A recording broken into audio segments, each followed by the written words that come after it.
Hello, my name is Dixie Todd. I'm a former homeless person.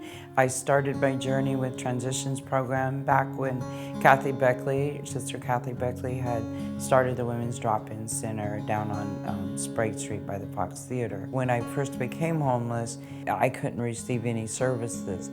So to get out of homelessness back in the 90s was you had to categorize yourself, and you were either an alcoholic, mentally ill, or a criminal, and I didn't fit any of those things. I simply was homeless.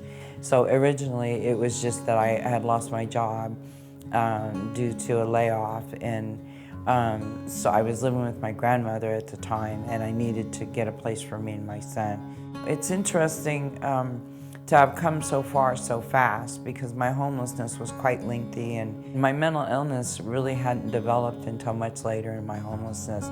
When you look at the Women's Heart, they serve people with dignity, and they try to bring the dignity into a focus of individuality, which I think is important because not everybody's path is the same.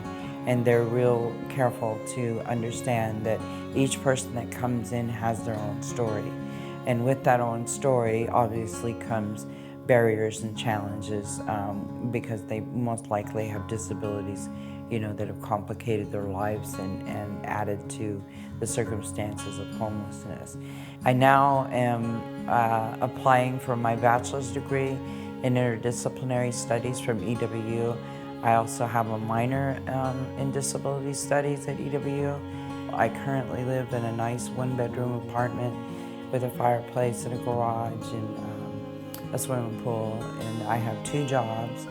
And I would not have gotten in the position that I'm in had it not been for being able to get services at the Women's Heart over the years.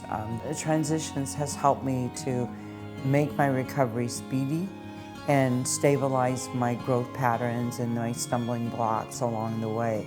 But at the same time, was walking with me every step while I went from homelessness to new in the workforce, as a college student to a volunteer at a state facility, and then an employee.